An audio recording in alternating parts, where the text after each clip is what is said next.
Welcome to R X Unitech channel. दो lecture ख़त्म हो चुका था बौद्ध धर्म का, जिसमें पिछली क्लास में कुछ ग्रंथ, कुछ रचनाकार के बारे में जानकारी प्राप्त की और कौन कौन ग्रंथ लिखे गए, जिसमें महत्वपूर्ण था त्रिपिटक। और बौद्ध ग्रंथों में ये कुछ ग्रंथ हैं जिनके रचनाकार पढ़ चुके थे। अब आगे चलते हैं। बुद्ध की भूमि स्पर्श मुद्रा से तात्पर्य है अपने तप की सुचिता और निरंतरता को बनाए रखना। बुद्ध के अनुसार भूमि स्पर्श मुद्रा एक प्रकार की मुद्रा है, एक प्रकार का साधना है, जिसमें तप करके तप की सुचिता और निरंतरता बनाए रखने के लिए भूमि स्पर्श एक प्रकार की मुद्रा उन्होंने बताया। भूमि स्पर्श मुद्रा सारनाथ की बुद्ध की मूर्ति गुप्त काल से संबंधित है। किससे संबंधित है? गुप्त काल से। प्राचीन काल में बौद्ध शिक्षा के 3 प्रमुख केंद्र थे।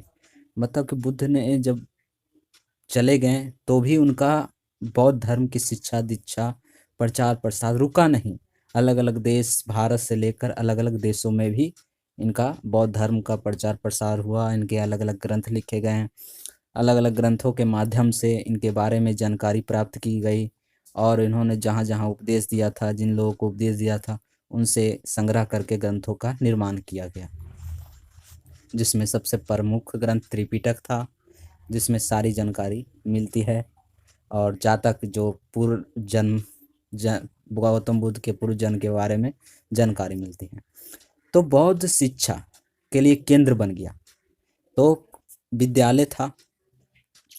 कौन कौन विद्यालय था? एक नालंदा विश्वविद्यालय, वल्लभी और विक्रमशिला, ये 3 शिक्षा केंद्र बन गया बौद्ध शिक्षा का। नालंदा जो था महायान बौद्ध धर्म की किसके लिए था? 2 संप्रदाय बट गया था, महायान और हीनयान। तो नालंदा जो था महायान बौद्ध धर्म के लिए बन गया और वल्लभी जो हीनयान बौद्ध धर्म के शिक्षा का प्रमुख केंद्र बन गया। अब बचा विक्रमशिला। विक्रमशिला जो था महाविहार की स्थापना पाल नरेश धर्मपाल ने की थी। मतलब विक्रमशिला विश्वविद्यालय की स्थापना, महाविहार की स्थापना किसने की थी? धर्मपाल ने। उसने यहाँ मंदिर तथा मठ भी बनाए। क्या बनाए? मंदिर, मठ। मठ रहने के लिए लोगों को, भिक्षुओं और जो बौद्ध भिक्षुओं थे उनके रहने के लिए मठ भी बनाया गया। अब चलते हैं 5वीं शताब्दी, मतलब 5वीं शताब्दी के मध्य अर्थात 450, मतलब 550, 5वीं शताब्दी के मध्य मतलब कि 550 ईस्वी में गुप्तों के समय में नालंदा विश्वविद्यालय अस्तित्व में था। मतलब अस्तित्व मतलब कहने का मतलब हुआ कि उच्च शिखर पर था। नालंदा विश्वविद्यालय का नाम सब लोग जानते थे। यहाँ बड़े बड़े लोग पढ़ने आते थे नालंदा विश्वविद्यालय में। कब तक? 5वीं शताब्दी के 550 ईस्वी तक, गुप्त काल तक इनका नालंदा विश्वविद्यालय का नाम उज्जवल रहा। सर्वप्रथम कुमारगुप्त प्रथम ने नालंदा को बौद्ध विहार को दान दिया। मतलब नालंदा को अलग अलग राजाओं के द्वारा दान भी दिया गया। तो सबसे पहले दान किसके द्वारा मिला? कुमारगुप्त प्रथम से। और उसके बाद बुद्धगुप्त ने भी दान दिया, तथागत गुप्त ने दान दिया, बाला द्वितीय ने भी दान दिया। तो किसके लिए दान दिया? बिहार के लिए, मतलब कि घूमने फिरने के लिए। अब जो नव नालंदा, मतलब कि अब का जो नालंदा विश्वविद्यालय है, उसके बारे में चल देखते हैं। नव नालंदा महाविहार, अभी का जो नालंदा महाविहार है, बौद्ध अध्ययन का आधुनिक केंद्र है, जिसे बिहार सरकार ने 1951 में नालंदा में स्थापित किया था। अभी जो है नालंदा, वो 1951 में नालंदा विश्वविद्यालय था महाविहार, और बौद्ध अध्ययन का आधुनिक केंद्र अब बना दिया गया है बिहार सरकार के द्वारा। चैत्य, क्या चीज? चैत्य, चिता संबंधित। चैत्य का शाब्दिक अर्थ होता है चिता संबंधित। चिता मतलब कि जो मर चुका है, तब सब दाह के पश्चात, मतलब कि सब मतलब जो मर गया है उसका दाह संस्कार होने के बाद बचे हुए अवशेष को भूमि में गाड़ कर उनके ऊपर जो समाधि बनाई गई उन्हीं को प्रारंभ में चैत्य या स्तूप कहा गया। मतलब कि कोई व्यक्ति मर गया, उसका जलाया गया, तो जलाने के बाद जो भी अवशेष बचे वो भूमि में गाड़ कर एक समाधि बना दिया गया, चबूतरा टाइप का समाधि बना दिया गया। उस समाधि को कहा जाता था स्तूप या फिर चैत्य। इन समाधियों में महापुरुषों की धातु अवशेष सुरक्षित रहते थे। धातु अवशेष का मतलब होता है कि जब जलाया जाता था मरे हुए आदमी को, तो वो अलग अलग प्रकार के कड़ा, अंगूठी, अलग प्रकार के आभूषण पहनते थे जो धातु थे, वो जलते नहीं थे, तो वो धातु अवशेष भी सुरक्षित रह जाते थे और वह सुरक्षित जो रह जाते थे अर्थात चैत्य उपासन के केंद्र बन गए। जो अवशेष धातु के अवशेष बने वह समाधि के उपासना के लिए, मतलब उनके पूजा पूजा पाठ किया जाता था, उपासना का केंद्र बन गया। चैत्य गृहियों के समीप ही भिक्षुओं के, मतलब कि जहाँ जहाँ दफनाया गया था महापुरुषों का, जहाँ गौतम बुद्ध को दफनाया गया था, उन्हीं के समीप भिक्षुओं को अर्थात जो बौद्ध भिक्षु थे उनके रहने के लिए क्या बनाया गया? बिहार बनाया गया। क्या बनाया गया? बिहार। तो बिहार जो था वो रहने की व्यवस्था की गई थी, किसके लिए? बौद्ध भिक्षुओं के लिए। और किसके समीप? बौद्ध बुद्ध के चैत्य गृह के समीप। चैत्य गृह अर्थात उनके शवदाह के पश्चात जो भी धातु अवशेष बचे उनको समाधि बनाकर जो स्तूप बना दिया उसे चैत्य गृह कहा गया। आगे चलते हैं। सर्वप्रथम स्तूप शब्द का वर्णन, स्तूप जो अभी चैत्य भी कहा जाता है, स्तूप शब्द का वर्णन किसमें मिलता है? ऋग्वेद में। तो इसके अतिरिक्त अथर्ववेद में, वाजसनेय संहिता, तैत्तिरीय ब्राह्मण संहिता, पंचविंश ब्राह्मण आदि ग्रंथों में भी स्तूप की जानकारी मिलती है। स्तूप का शाब्दिक अर्थ होता है किसी वस्तु का ढेर। स्तूप का शाब्दिक अर्थ होता है किसी वस्तु का ढेर।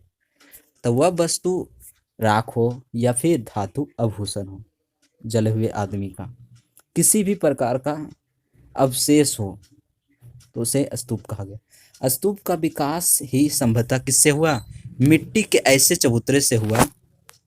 स्तूप का निर्माण अर्थात मिट्टी के ऐसे चबूतरे से हुआ जिसका निर्माण मृतक को, जो मरे हुए हैं उनके चिता के ऊपर, मरे हुए आदमी के ऊपर अथवा मृतक की चुनी हुई अस्थियां, मतलब मरे हुए आदमियों की जो हड्डियां थी उनको रखने के लिए किया जाता था स्तूप का निर्माण।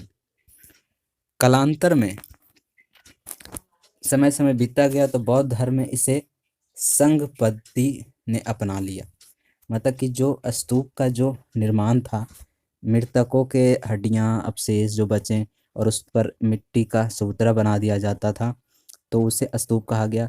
और ये प्रक्रिया बौद्धों ने भी अपनाना शुरू कर दिया। आगे चलते हैं। इन स्तूपों में बुद्ध अथवा उनके प्रमुख शिष्यों के धातु रखी जाती थी, अतः वे बौद्धों की श्रद्धा और उपासना का केंद्र बन गया। मतलब कि किस लिए रखा जाता था? कि उनके मरे हुए आदमी को धातु के अवशेष इसलिए रखा जाता था कि उनके प्रति श्रद्धा भाव प्रकट करने के लिए और उनका उपासना करने के लिए, पूजा पाठ करने के लिए। ठीक है। स्तूप के 4 भेद थे। स्तूप भी 4 भागों में बट गया। एक शारीरिक स्तूप, दूसरा पारिभौतिक स्तूप, उपदेशिका स्तूप, पूजार्थक स्तूप। 4 प्रकार के। गौतम बुद्ध को एशिया का क्या कहा जाता है? ज्योतिपुंज। क्या कहा जाता है? एशिया का ज्योतिपुंज। गौतम बुद्ध के जीवन पर एडविन अर्नोल्ड ने लाइट ऑफ एशिया का नामक पुस्तक की रचना की। किसने? एडविन अर्नोल्ड ने गौतम बुद्ध के जीवन पर एक पुस्तक लिखा। क्या सी पुस्तक का नाम था? Light of Asia. महापरिनिर्वाण मंदिर। महापरिनिर्वाण क्या होता है? मृत्यु के पश्चात। जो मंदिर, महापरिनिर्वाण मंदिर उत्तर प्रदेश के कुशीनगर जिले में स्थित है। मतलब कि महात्मा बुद्ध के के अस्थियां के अवशेष किस मंदिर में मिलते हैं? उत्तर प्रदेश के कुशीनगर जिले में, वहां मंदिर बना दिया गया। मंदिर के स्थापित भगवान बुद्ध की मूर्तियां 1876 ईस्वी में उत्खनन के दौरान प्राप्त हुई। तो उनकी मूर्ति जो कुशीनगर में मंदिर के रूप में स्थापित कर दी गई, मृत्यु के पश्चात मंदिर का निर्माण किया गया। इसकी जानकारी कब मिली गई? 1876 ईस्वी में। कब मिली? 1876 ईस्वी में, जब वहाँ उत्खनन कराया गया, मतलब खुदाई की गई। तो इस मंदिर में भगवान बुद्ध की 6.10 मीटर ऊंची मूर्ति लेटी हुई मुद्रा में पाई गई। मतलब कि सोते हुए मुद्रा में 6.10 मीटर की लंबी मूर्ति मिली। किसकी? भगवान बुद्ध की। कहाँ मिली? कुशीनगर में। अब बनाया कब गया था? मृत्यु के पश्चात वहाँ मंदिर बनाया गया था, और मंदिर का नाम महापरिनिर्वाण भी कहा गया। यह मूर्ति उस काल को दर्शाती है जब 80 वर्ष की आयु में भगवान बुद्ध ने अपनी पार्थिव शरीर को छोड़ दिया था, मतलब अपने शरीर को त्याग कर दिया था, मृत्यु के बंधन से मुक्त हो गए थे, अर्थात महानिर्वाण की प्राप्ति हो गई थी।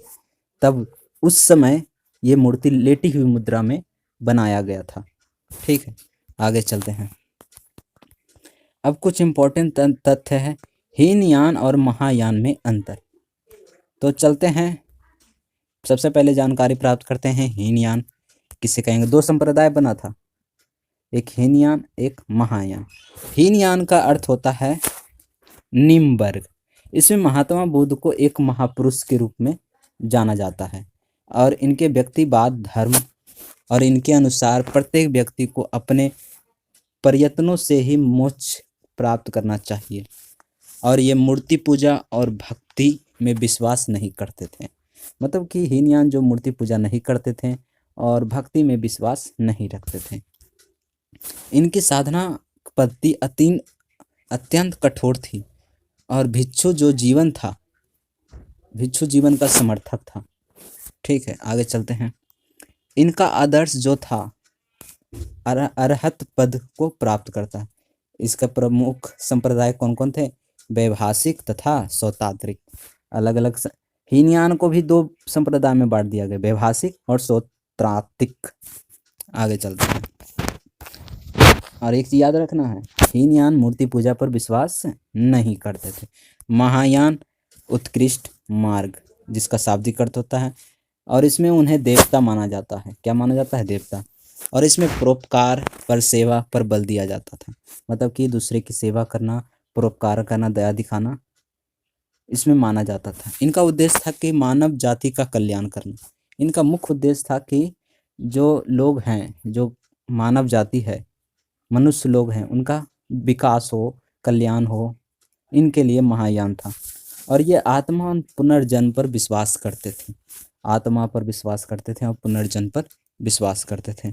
इनका सिद्धांत सरल और सर्वसाधारण और सुलभ था। इनका जो सिद्धांत था जटिल नहीं था, सर्वसाधारण था, और इनकी साधना भी थी आसान थी। भिक्षुओं के साथ साथ समान उपासकों को भी महत्व दिया जाता था।